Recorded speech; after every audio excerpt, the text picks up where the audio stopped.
CM Bhajanlal Sharma ने state hangar पर उपराष्ट्रपति सीपी राधाकृष्णन को दिल्ली प्रस्थान से पूर्व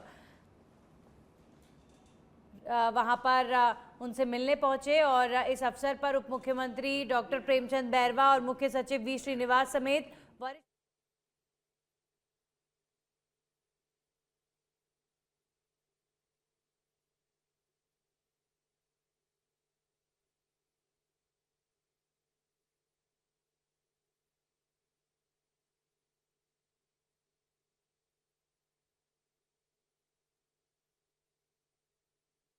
डॉक्टर प्रेमचंद बैरवा और मुख्य सचिव वी श्रीनिवास समेत वरिष्ठ अधिकारी उपस्थित रहे। सीएम भजनलाल शर्मा उपराष्ट्रपति से मिलने पहुंचे और स्टेट हैंगर पर जब उपराष्ट्रपति दिल्ली के लिए रवाना हो रहे थे उससे पहले मुख्यमंत्री ने उन्हें पुष्प भेंट किया और साथ ही साथ इस दौरान डिप्टी सीएम प्रेमचंद बैरवा भी सीएम के साथ मौजूद रहे। स्पीकर वासुदेव देवनानी ने शनिवार को जयपुर ग्रामीण सांसद राव राजेंद्र सिंह के पुत्र राजकुमार देवायुष के विवाह समारोह में शामिल होकर शुभकामनाएं दी हैं। ये कार्यक्रम मनोहरपुर स्थित फोर्ट बिशनगढ़ में आयोजित हुआ, जहां विधानसभा अध्यक्ष ने नवविवाहित जोड़े को आशीर्वाद दिया।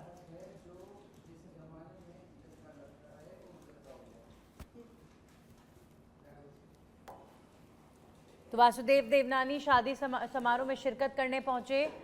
जयपुर ग्रामीण सांसद राव राजेंद्र सिंह के पुत्र के विवाह समारोह में स्पीकर वासुदेव देवनानी ने शिरकत की। वहीं बांसवाड़ा शहर के कोतवाली थाना क्षेत्र स्थित वाडिया कॉलोनी में 5 प्लॉट की डबल रजिस्ट्री के मामले में कोर्ट ने अहम फैसला सुनाते हुए डमी कैंडिडेट के जरिए कराई गई रजिस्ट्री को शून्य घोषित कर दिया है।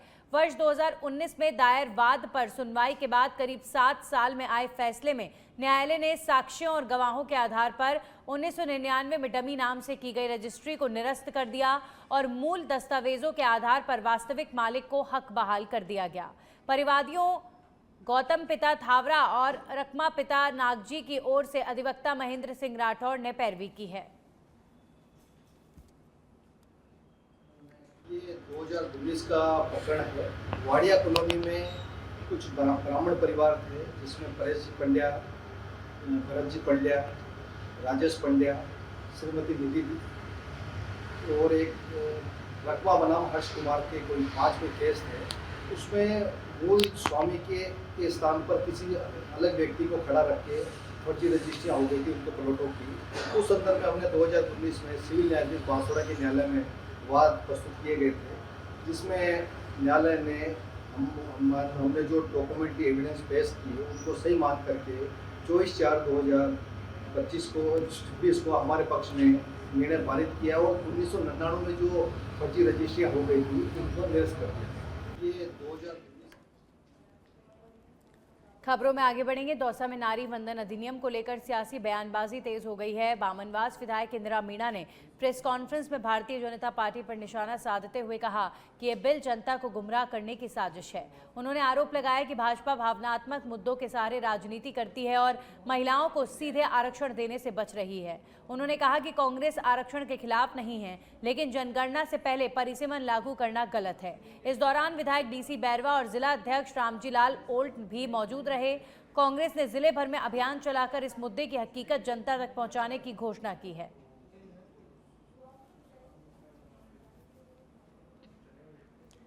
पाली जिले के सोजत क्षेत्र के धाकड़ी गांव में 50 वर्षीय चुन्नीलाल सिरवी की हत्या के मामले का पुलिस ने खुलासा कर दिया है।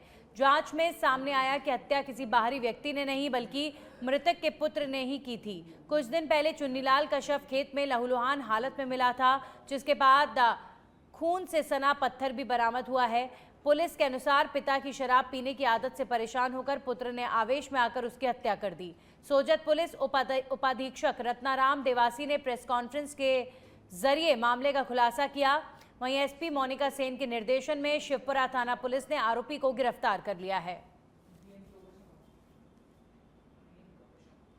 21/4/26 को शाम के समय इत्तला मिली थी कि शिवपुरा थाना के धाकड़ी गांव में मेरा मिठाना पे एक डेड बॉडी पड़ी है, जिस पर एसपी साहब headquarter SHO FSL MOB team और साइबर टीम ने मुकदमा किया।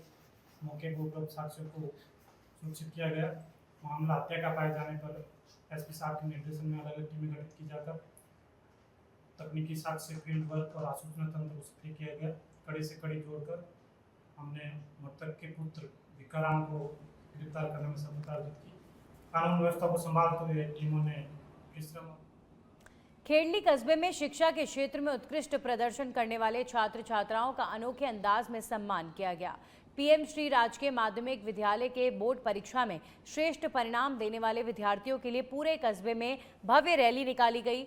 जगह जगह लोगों ने जलपान, पुष्प वर्षा और माल्यार्पण कर विद्यार्थियों और विद्यालय स्टाफ का जोरदार स्वागत किया।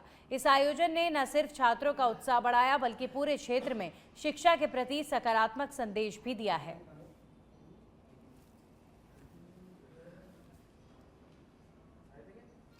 बांसवाड़ा जिले के अर्थूना थाना क्षेत्र में एक सनसनीखेज मामला सामने आया, जहां पर नवा गांव मोहल्ले में एक दंपति का शव संदिग्ध परिस्थितियों में कुएं में मिला है। बताया जा रहा है कि दोनों एक दिन पहले घर से लापता थे, जिसके बाद आज उनके शव मिलने से पूरे इलाके में हड़कंप मच गया। सूचना मिलते ही पुलिस मौके पर पहुंची और मामले की जांच शुरू कर दी गई है।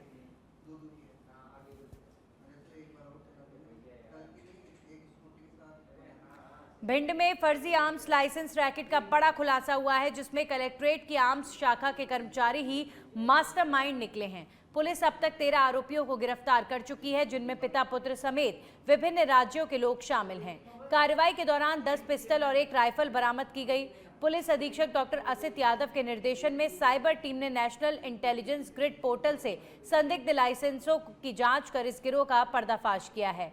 आरोपी पैन, आधार और फोटो में छेड़छाड़ कर फर्जी लाइसेंस तैयार करते थे और 3 लाख रुपए में ऑल इंडिया वैधता का झांसा देकर हथियार भी उपलब्ध कराते थे। जांच में सामने आया कि कलेक्ट्रेट के क्लर्क मधुबाला मौर्य और चपरासी राम सेवक कोरकू इस रैकेट को संचालित कर रहे थे। गिरोह का नेटवर्क मध्य प्रदेश, उत्तर प्रदेश, महाराष्ट्र और जम्मू कश्मीर तक फैला हुआ था। कई आरोपियों ने खुद और परिजनों के नाम पर भी फर्जी लाइसेंस बनवाए थे। मामले के खुलासे के बाद आम शाखा को पहले ही सील कर दिया गया था और जांच जारी है। पुलिस का कहना है कि जल्दी और गिरफ्तारियां हो सकती हैं।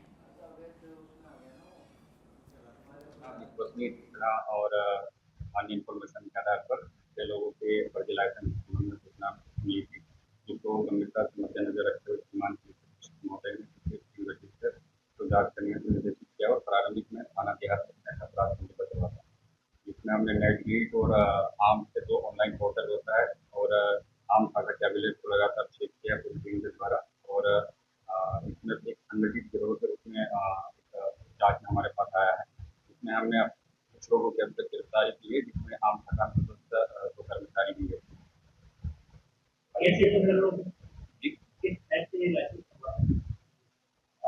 ये जो पोर्टल पे जैसा अभी प्रारंभिक जांच में है, पोर्टल पे गलत एंट्री करके और लोगों तक संपर्क करते थे और उनके लाइसेंस बनवाते थे। अभी इसमें कितने लोग गिरफ्तार हो गए और कितने की और बात?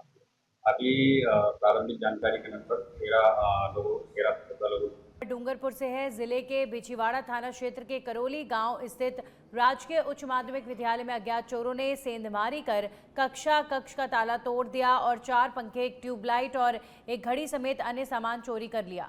घटना की जानकारी सुबह स्कूल स्टाफ के पहुंचने पर मिली। पंचायत प्रशासक बालशंकर मनात के अनुसार इससे पहले भी विद्यालय परिसर से 500 लीटर की पानी की टंकी चोरी हो चुकी है, जिससे लगातार हो रही चोरी की घटनाओं से स्कूल को नुकसान पहुंच रहा है। स्कूल प्रशासन ने पुलिस में रिपोर्ट दर्ज कराई है और पुलिस मामले की जांच कर रही है।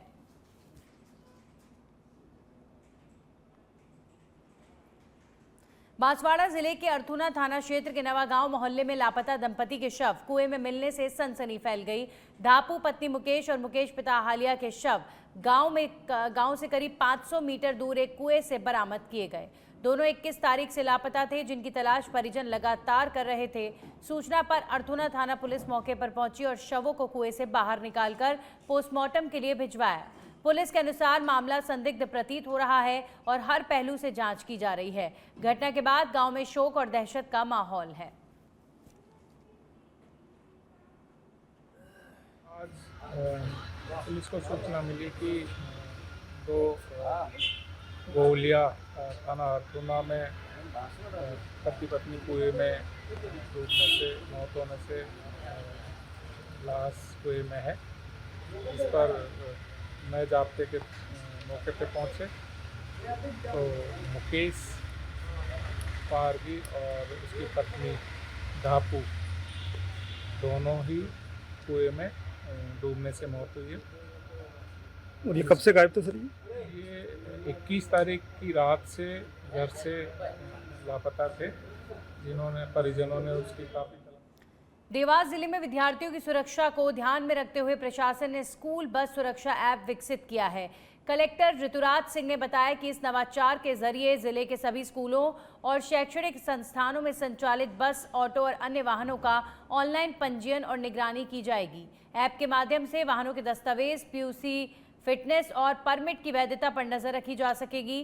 वहीं चालकों के लाइसेंस, आधार और अन्य विवरण के साथ पुलिस द्वारा ऑनलाइन चरित्र सत्यापन भी किया जाएगा। प्रशासन ने निर्देश दिए हैं कि ग्रीष्मकालीन अवकाश समाप्ति तक सभी संस्थान अपने वाहनों का पंजीयन अनिवार्य रूप से कर लें, अन्यथा कार्रवाई की जाएगी। ऐसी पहल की गई है जहाँ पे एक स्कूल सुरक्षा ऐप करके एक एप्लीकेशन जिला स्तर पे बनाया गया है।